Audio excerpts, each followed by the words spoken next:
नमस्कार। आज हम चल रहे हैं 19वीं सदी के भारत में। एक ऐसा दौर जब इंडिया का जो आइडिया है वो बस जन्म ले ही रहा था। हमारे पास जो दस्तावेज हैं वो हमें उस कहानी की तह तक ले जाते हैं कि आखिर आज़ादी की लड़ाई की वो पहली चिंगारी वो भड़की कैसे। तो आज हम यही समझने की कोशिश करेंगे कि वो कौन सी वजह थी, कौन लोग थे और कौन सी शायद गलतियां थी जिन्होंने करोड़ों बिखरे हुए लोगों को एक आवाज दे दी। और ये कहानी एक बड़े दिलचस्प सवाल से शुरू होती है। एक तरफ कहा जाता है कि अंग्रेजों ने रेलवे, पोस्ट ऑफिस, एक जैसा कानून बनाकर भारत को जोड़ा, लेकिन एक दूसरा नजरिया ये भी है कि भारत अंग्रेजों की वजह से नहीं, बल्कि अंग्रेजों के खिलाफ एकजुट हुआ। मतलब जो असली गोंद था, वो अंग्रेजों का दिया सिस्टम नहीं, बल्कि उनकी जुल्म के खिलाफ जो गुस्सा पैदा हुआ, वो था। बिल्कुल। तो चलिए इसी गुत्थी को सुलझाते हैं। शुरुआत करते हैं विचारों की दुनिया से, क्योंकि कोई भी बड़ी लड़ाई पहले मैदान में नहीं, दिमाग में लड़ी जाती है। 19वीं सदी में भारत में कुछ ऐसा ही हो रहा था। हाँ, एक तरह की क्या कहते हैं वैचारिक क्रांति चल रही थी।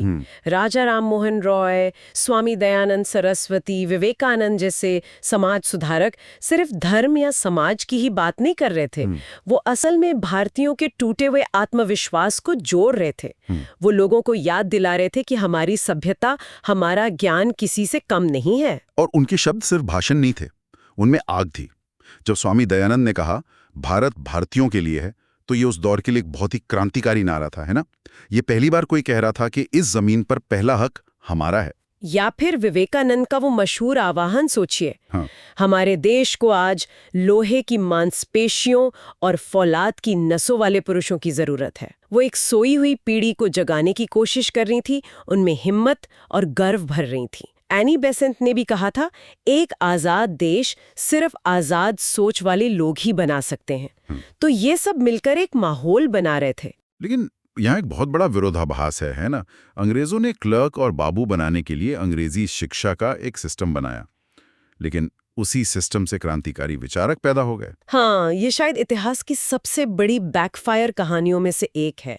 उन्होंने भारतीयों को मिल्टन, रूसो के बारे में पढ़ाया ताकि वो हुकूमत के तरीके समझें, लेकिन भारतीय उन्हीं विचारों का इस्तेमाल हुकूमत को उखाड़ फेंकने के तर्क गढ़ने के लिए करने लगे। तो जब भारतीयों ने अमेरिकी और फ्रांसीसी क्रांतियों के बारे में पढ़ा, तो उनके दिमाग में ये सवाल आया कि अगर वो लोग अपने राजाओं के खिलाफ लड़ सकते हैं, तो हम क्यों नहीं। बिल्कुल।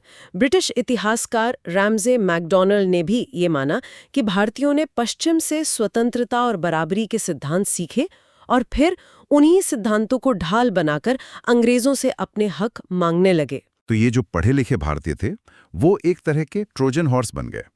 अंग्रेजों ने उन्हें अपने सिस्टम में शामिल किया और वो अंदर ही अंदर आज़ादी के विचारों को फैला रहे थे। और इन विचारों को फैलाने का सबसे बड़ा जरिया बना उस दौर का प्रेस। उस जमाने में अखबार सिर्फ खबरें नहीं देते थे, वो लोगों को सियासत सिखाते थे। 1870 आते आते लगभग 650 अखबार छप रहे थे और ज्यादातर देसी भाषाओं में। केसरी, अमृत बाजार पत्रिका, द हिंदू जैसे अखबार सरकार की नीतियों की धज्जियां उड़ाते थे। और साहित्य कैसे पीछे रहता।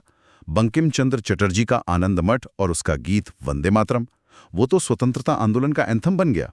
वो सिर्फ एक किताब नहीं थी, वो एक भावना थी जिसने लाखों लोगों को जोड़ा। तो एक तरफ तो ये सब चल रहा था, भारतीयों में एक नया आत्मविश्वास जाग रहा था, लेकिन सिर्फ आत्मविश्वास और तर्कों से लड़ाई नहीं लड़ी जाती। उसके लिए एक साझा दुश्मन और एक साझा दर्द की जरूरत होती है। और वो दर्द देने का काम अनजाने में ही सही खुद ब्रिटिश सरकार की नीतियां कर रही थीं। सबसे कड़वा जहर था नस्लीय भेदभाव का। ये कोई छिपी हुई बात नहीं थी, ये रोज की जिंदगी का हिस्सा था। अंग्रेज खुद को एक ऊंची नस्ल का मानते थे और भारतीयों को काला या देशी कहकर नीचा दिखाते थे। उस दौर के किस्से बहुत कड़वे हैं। हमें ऐसे कई उदाहरण मिलते हैं जहां किसी भारतीयों को सिर्फ इसलिए ट्रेन के पहले दर्जे के डिब्बे से बाहर फेंक दिया गया। बिल्कुल, क्योंकि वो भारतीय था। यूरोपियन क्लबों के बाहर लिखा होता था, कुत्तों और भारतीयों का आना मना है। सोचिए, एक ही जुर्म के लिए एक अंग्रेज को मामूली सजा मिलती और एक भारतीय को कड़ी सजा। और सबसे बड़ी बात, कोई भारतीय जज किसी अंग्रेज का मुकदमा नहीं सुन सकता था। लेकिन एक सवाल उठता है, भारत में तो जाति और धर्म के नाम पर इतनी गहरी खाइयां थीं। क्या अंग्रेजों से मिली नफरत इतनी ताकतवर थी कि वो इन सब खाइयों को पाट सके? ये बहुत अच्छा सवाल है। नहीं, नफरत ने खाइयों को पूरी तरह पाटा नहीं, लेकिन उसने एक कॉमन ग्राउंड जरूर बना दिया। एक ब्राह्मण विद्वान हो या एक दलित किसान, अंग्रेज दोनों को एक ही नजर से देखता था, एक देशी की नजर से। इस साझा अपमान ने एक अजीब तरह की एकता पैदा की। लोगों को पहली बार महसूस हुआ कि विदेशी राज में उनकी पहचान एक जैसी है, और वो है दूसरे दर्जे के नागरिक की। और इस आग में घी डालने का काम किया लॉर्ड लिटन ने। उनका शासनकाल तो जैसे भारतीयों को जानबूझकर उकसाने के लिए ही था। बिल्कुल। लिटन ने वर्नाक्युलर प्रेस एक्ट लागू किया। इसका सीधा मतलब था कि अगर आप अपनी स्थानीय भाषा में सरकार पर सवाल उठा रहे हैं तो आपका अखबार रातों रात बंद किया जा सकता था। फिर आया शस्त्र कानून, जिसने भारतीयों के लिए हथियार रखना लगभग नामुमकिन कर दिया। और सबसे ज्यादा चोट पहुंचाने वाला फैसला था आईसीएस परीक्षा में बैठने की उम्र 21 से घटाकर 19 साल कर देना। पहले ग्रेजुएशन पूरी करनी होगी, जो लगभग नामुमकिन था। जैसा कि सुरेंद्रनाथ बनर्जी ने कहा था, लिटन के राज ने सोती हुई जनता को झकझोर कर जगा दिया। इसके साथ साथ देश का आर्थिक शोषण भी चल रहा था। ड्रेन ऑफ वेल्थ की नीति के तहत भारत की दौलत लगातार इंग्लैंड जा रही थी। हमारे यहाँ के उद्योग धंधे चौपट हो रहे थे। तो आम आदमी को लगा कि उसकी गरीबी, उसके खेतों का सूखा और बार बार पड़ने वाले अकाल की जड़ ही यही विदेशी हुकूमत है। और जब पेट खाली होता है तो गुस्सा बहुत जल्दी भड़कता है। इन सब के साथ साथ अंग्रेजों ने अपने फायदे के लिए जो रेल और डाकतार व्यवस्था बनाई, उसने भी अनजाने में भारत को जोड़ने का काम किया। हाँ, ये भी एक और विडंबना है। रेलें बनाई गई थीं ताकि सेना और कच्चा माल तेजी से एक जगह से दूसरी जगह ले जाया जा सके। लेकिन इन्हीं रेलों पर बैठकर अलग अलग प्रांतों के नेता एक दूसरे से मिलने लगे, योजनाएं बनाने लगे। जो देश पहले बहुत बड़ा और बंटा हुआ लगता था, वो अब थोड़ा छोटा और जुड़ा हुआ महसूस होने लगा। और फिर एक ऐसी घटना हुई जिसने इस बिखरे हुए गुस्से को एक दिशा दे दी। वो था इल्बर्ट बिल विवाद। ये वाकई एक जबरदस्त मोड़ था कहानी में। 1883 में एक बिल लाया गया जिसका मकसद बहुत सीधा था। भारतीय जजों को भी अंग्रेज अपराधियों के मुकदमे सुनने का हक देना। सिर्फ बराबरी की बात थी। वो ये बर्दाश्त नहीं कर सकते थे कि कोई काला जज उन पर फैसला सुनाए। उन्होंने इतना जबरदस्त संगठित विरोध किया कि सरकार डर गई और बिल वापस ले लिया गया। और इस एक घटना ने भारतीयों को वो सबक सिखाया जो शायद 100 किताबें नहीं सिखा पाती। हाँ, उन्होंने अपनी आंखों से देखा कि मुट्ठी भर अंग्रेज अगर एकजुट होकर चिल्लाएं तो सरकार को झुका सकते हैं। इल्बर्ट बिल विवाद ने एक अखिल भारतीय राजनीतिक संगठन की जरूरत को एकदम साफ कर दिया, और यहीं से भारतीय राष्ट्रीय कांग्रेस की स्थापना का मंच तैयार हुआ। तो ये तो साफ है कि कांग्रेस की स्थापना कोई अचानक हुई घटना नहीं थी। इसके पीछे दशकों की तैयारी थी। स्रोत बताते हैं कि इससे पहले भी कई छोटे बड़े राजनीतिक संगठन बन चुके थे। ये क्या थे? हाँ, ये संगठन एक तरह से नर्सरी का काम कर रहे थे, जहां राजनीतिक चेतना का पौधा धीरे धीरे बढ़ रहा था। शुरुआत में ये संगठन बंगाल, बॉम्बे, मद्रास जैसे बड़े शहरों तक ही सीमित थे। इन सभी शुरुआती संगठनों में एक पैटर्न दिखता है ना? जैसे बंगाल की लैंड होल्डर सोसाइटी 1838, जिसके संस्थापक द्वारिकानाथ टैगोर थे। तो जैसा कि नाम से ही जाहिर है, ये सिर्फ जमींदारों के हितों की बात कर रही थी। बिल्कुल। शुरुआत में इनका दायरा बहुत सीमित था। ये अपने अपने वर्ग या क्षेत्र के हितों के लिए सरकार को अर्जियां देते थे। लेकिन धीरे धीरे सोच बदल रही थी। जैसे 1876 में सुरेंद्रनाथ बैनर्जी और आनंद मोहन बोस ने इंडियन नेशनल एसोसिएशन बनाई। इसका मकसद बहुत बड़ा था, ज्यादा व्यापक था। हाँ, पूरे भारत के पढ़े लिखे लोगों को एक मंच पर लाना, हिंदू मुस्लिम एकता की बात करना। तो ये एक बड़ा वैचारिक बदलाव था, सिर्फ जमींदारों या व्यापारियों की नहीं, बल्कि सभी भारतीयों की बात होने लगी थी। बम्बई और मद्रास में भी ऐसा ही कुछ हो रहा था। हाँ, बम्बई में दादा भाई नौरोजी ने 1852 में बॉम्बे एसोसिएशन बनाई, और फिर एमजी रानाडे ने 1870 में पूना सार्वजनिक सभा की स्थापना की। पूना सार्वजनिक सभा का काम बहुत दिलचस्प था। वो सरकार और जनता के बीच एक पुल की तरह काम करने की कोशिश कर रही थी। लेकिन स्रोत में मद्रास की एक संस्था, मद्रास नेटिव एसोसिएशन के बारे में एक अजीब बात लिखी है। इसने 1857 के विद्रोह की निंदा की थी, जिसकी वजह से ये लोकप्रिय नहीं हो पाई। हाँ, ये दिखाता है कि उस समय के शिक्षित वर्ग का एक हिस्सा अभी भी ब्रिटिश राज को भारत के लिए फायदेमंद मानता था और विद्रोह को गलत समझता था।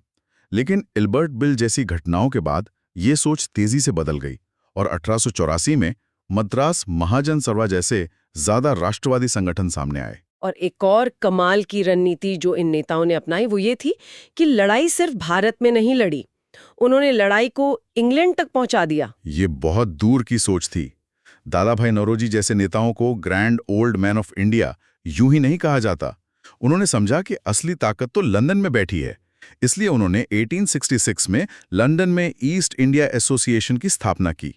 इसका मकसद था ब्रिटिश जनता और सांसदों को ये बताना कि भारत में असल में हो क्या रहा है और उनके नाम पर कैसा अन्याय हो रहा है। एक तरह से ब्रिटेन में भारत के लिए लॉबिंग करना।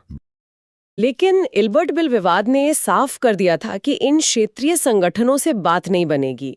अब एक ऐसी आवाज की जरूरत थी जो पूरे देश के लिए बोल सके, एक नेशनल प्लेटफॉर्म की।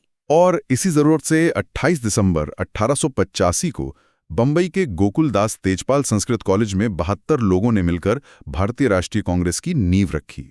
और इसके संस्थापक थे एक रिटायर्ड अंग्रेज अफसर एलन ऑक्टेवियन ह्यूम, पहले अध्यक्ष बने व्योमेश चंद्र बनर्जी।